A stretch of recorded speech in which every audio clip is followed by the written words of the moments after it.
In the shadowy depths of investigative journalism, few stories captivate and mystify as much as the life and mysterious death of Danny Casolaro. Delving into a labyrinth of conspiracy, power, and silence, Casolaro's pursuit of the Octopus, a sprawling network believed to be manipulating global events from behind the scenes, ended abruptly in a West Virginia hotel room, transforming an ambitious investigation into a chilling enigma. What unfolds is a tale of intrigue, danger, and unyielding quest for truth, leaving us to ponder how far are the powerful willing to go to keep their secrets hidden.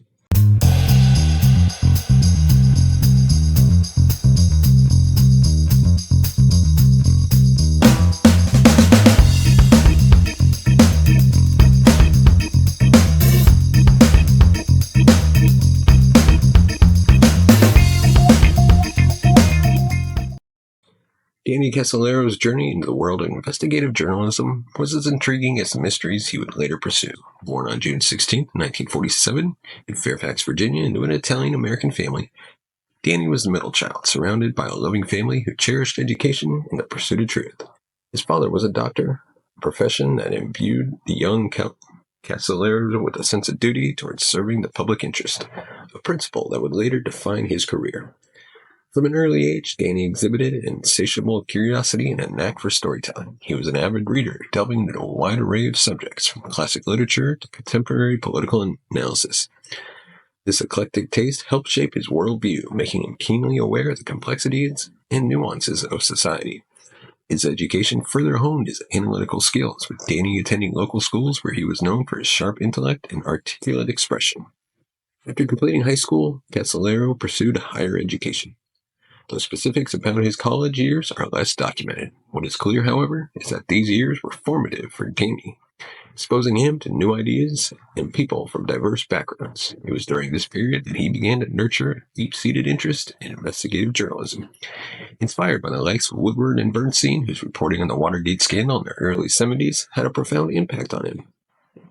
Casolaro saw in their work not just the power of the press to effect change, but a calling to which he felt increasingly drawn. Upon entering the workforce, Danny initially explored several avenues, including a stint in advertising and freelance writing.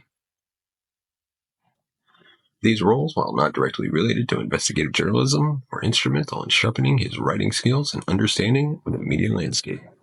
His work in advertising, in particular, taught him the art of persuasion and the importance of narrative, a skill that would later prove invaluable to his investigative work. By the late 70s, Casolaro had fully embraced his role as an investigative journalist. He was driven by a desire to uncover truths hidden beneath the layers of secrecy and deception.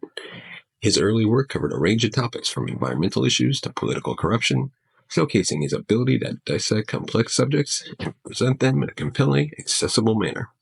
Despite facing the challenges typical of freelance journalism, including erratic income, the difficulty of establishing a name in a competitive field, Danny persevered, motivated by the impact his stories could have.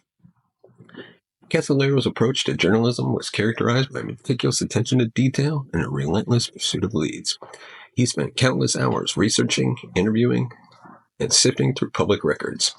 His dedication often led him down rabbit holes that other journalists might avoid, driven by a belief that understanding the full scope of a story required venturing into its darkest corners. This tenacity, while it would later place him in danger, also earned him respect among peers who recognized his commitment to the craft. By the 80s, Casolaro had established him as a respected figure in investigative journalism. His articles appeared in various publications, drawing attention to issues that world otherwise remained obscured. It was during this period that he stumbled upon the story that would consume the final years of his life. An intricate web of illegal activities and conspiracies he dubbed the Octopus. The Octopus. Little did he know this investigation would not only define his career, but also lead to its tragic end. Danny Casolaro's investigation into the Octopus was a monumental endeavor that sought to uncover an alleged global conspiracy, involving an intricate network of individuals and organizations engaged in a wide array of illegal and clandestine activities. Casolaro believed that this network was responsible for manipulating global politics, economics, and intelligence operations for its own dark purposes. His investigation was named after the creature with many tentacles, symbolizing the reach and complexity of the conspiracy he sought to expose. Central to Casolaro's investigation was the Inslaw affair, a scandal that erupted in the 80s involving a software company named Inslaw Incorporated and its proprietary software Promise. Inslaw accused the U.S. Department of Justice of illegally modifying and distributing its software, which was designed to manage illegal cases to intelligence agencies and governments worldwide.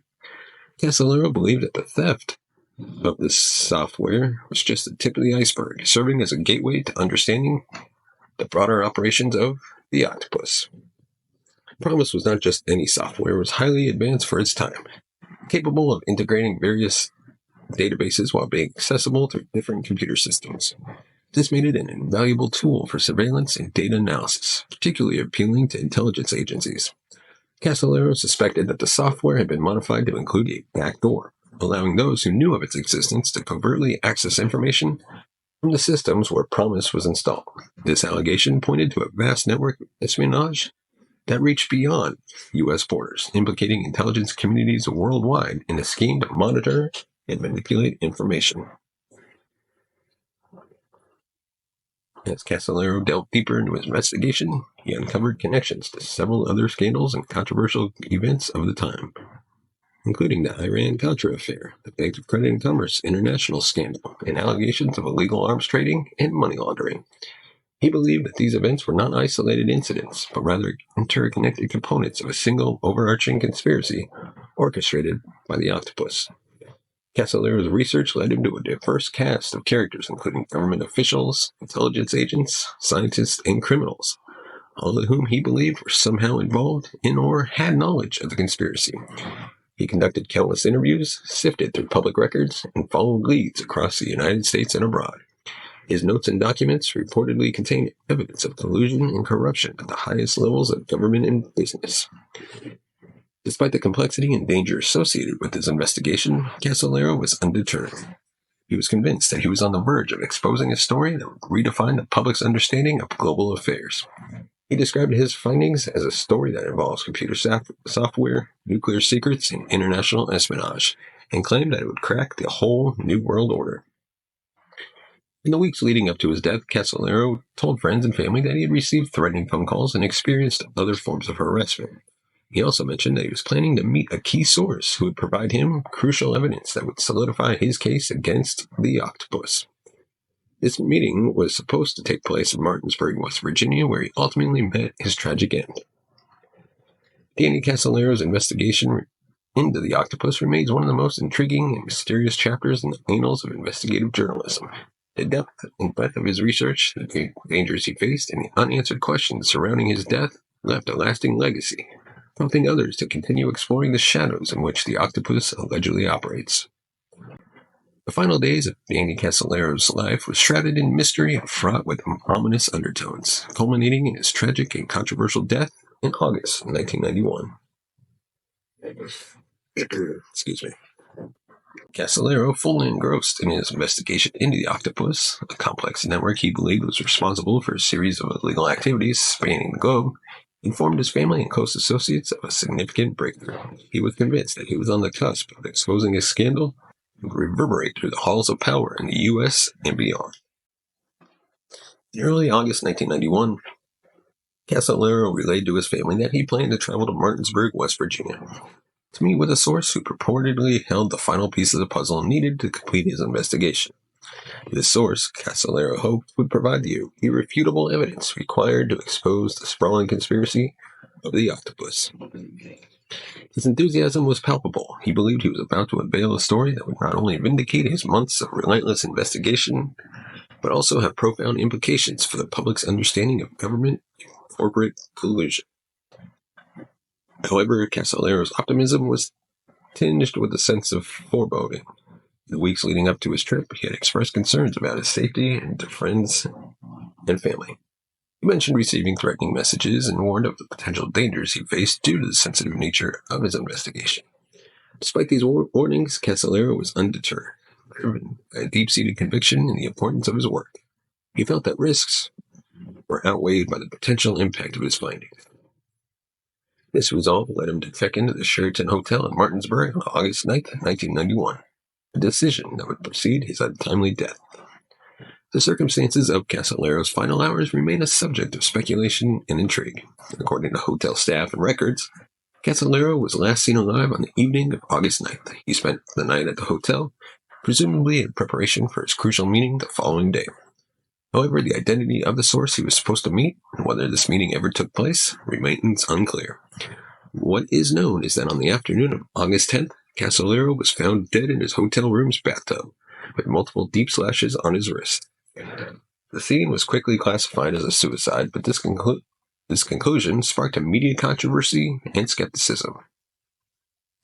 Skepticism surrounding the official ruling of suicide was fueled by several factors. First, the nature of Casolaro's investigation and his recent expressions of fear for his safety cast doubt on the likelihood that he would have taken his own life at such a pivotal moment. Secondly, the absence of his research notes and documents from the hotel room raised suspicions. Casolaro was known to meticulously document his findings and to carry these documents with him, especially when traveling for meetings related to his investigation. The disappearance of these materials suggested to some that foul play was involved, possibly by individuals seeking to suppress the information Casolaro was poised to reveal. Additionally, questions were raised about the thoroughness and integrity of the initial investigation into Casolaro's death. Reports of lost or destroyed evidence, including the alleged suicide note and physical evidence from the hotel room, muddled the circumstances surrounding his passing. These inconsistencies, coupled with the enigmatic nature of the Octopus's investigation, have fueled ongoing debates and theories about the true cause of Danny Casolaro's death. The death of Danny Casolaro in August 1991, under the verdict of suicide, raised suspicions and controversy, fueled by a series of circumstances surrounding his final days.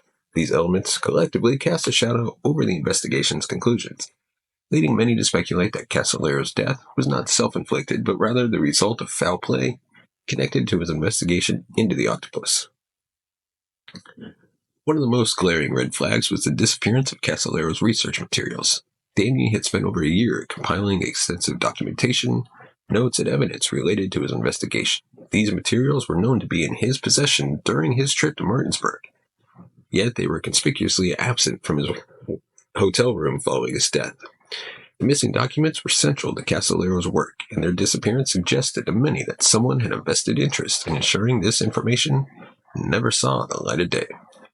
The physical evidence presented by Casolaro's body further fueled skepticism. The autopsy report noted multiple deep slashes on his wrist, described by some as uncharacteristic of suicide, especially considering the lack of hesitation marks typically found in such cases. These details led to speculation that the wounds might have been inflicted by another party, possibly someone with the knowledge or expertise to stage the scene as a suicide.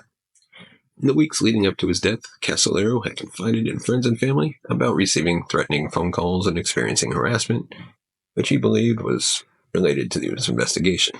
These threats, according to Casolaro, escalated in both frequency and intensity as he drew closer to uncovering the alleged conspiracy. The existence of these threats were seen by some as evidence that Casolaro had indeed made powerful enemies who stood to lose significantly were his findings to be published. The investigation into Casolaro's death was also a subject of controversy. Critics pointed out several procedural irregularities and oversights, such as the quick classification of the death as a suicide before a thorough investigation could be conducted. There was also reports of mishandling and loss of crucial evidence, including the alleged suicide note and the bloody towels found at the scene. These lapses raised doubts about the investigation's thoroughness and impartiality, leading to suspicions of a cover-up. The broader context of Casolaro's investigation into government corruption, covert operations, and high-stakes technological theft provided a backdrop that made the notion of foul play seem plausible to many observers. The 80s and early 90s were rife with scandals involving government and corporate malfeasance, and Casolaro's work touched on several sensitive areas, including the Inslaw affair and the Iran-Contra scandal. The idea that powerful entities might resort to extreme measures to protect their interests was not without precedent, further lending credence to suspicions surrounding Casolaro's death. The suspicious circumstances of his death, ranging from the disappearance of his research materials and the unusual nature of his wounds to the prior threats against him, and the questionable handling of the investigation, have led to enduring doubts and theories about what truly happened in room 517, the Sheridan Hotel. These elements, combined with the contentious and secretive subjects of his investigation, have fueled speculation and debate for decades, leaving a legacy of mystery and unresolved questions about the dangers faced by those who challenge the corridors of power. The mysterious death of Danny Casolaro and his investigation into the Octopus have spawned a wide range of theories and have left a profound legacy on investigative journalism and public consciousness regarding government secrecy and conspiracy theories. The ambiguity surrounding the circumstances of his death, combined with the tantalizing hints of a vast shadowy network operating behind the scenes of global events, has fueled speculation and debate for over 3 decades. Among the theories posited to explain Casolaro's death, the most persistent suggesting that he was murdered to silence his investigation into the Octopus. Proponents of this theory argue that entities Casolaro was investigating, spanning government agencies, international banks, and clandestine organizations, possessed both the motive and the means to orchestrate his death, making it appear as a suicide to halt his expose. The disappearance of his research materials from the hotel room is often cited as evidence supporting this view, suggesting that someone wanted to ensure his findings never saw the light of day. Another theory posits that Casolaro may have fallen victim to a psychological operation designed to discredit him and his research. According to this perspective, the harassment and threats he received were part of an effort to push him towards despair, with his death either being a manipulated outcome or an unfortunate consequence of the pressure he was under. This theory highlights the complex interplay between Casolaro's investigation and the psychological toll it may have taken on him. Some have also speculated about the involvement of specific individuals or factions within the so-called Octopus network, suggesting that Casolaro's death was a result of a targeted hit rather than a broad conspiracy.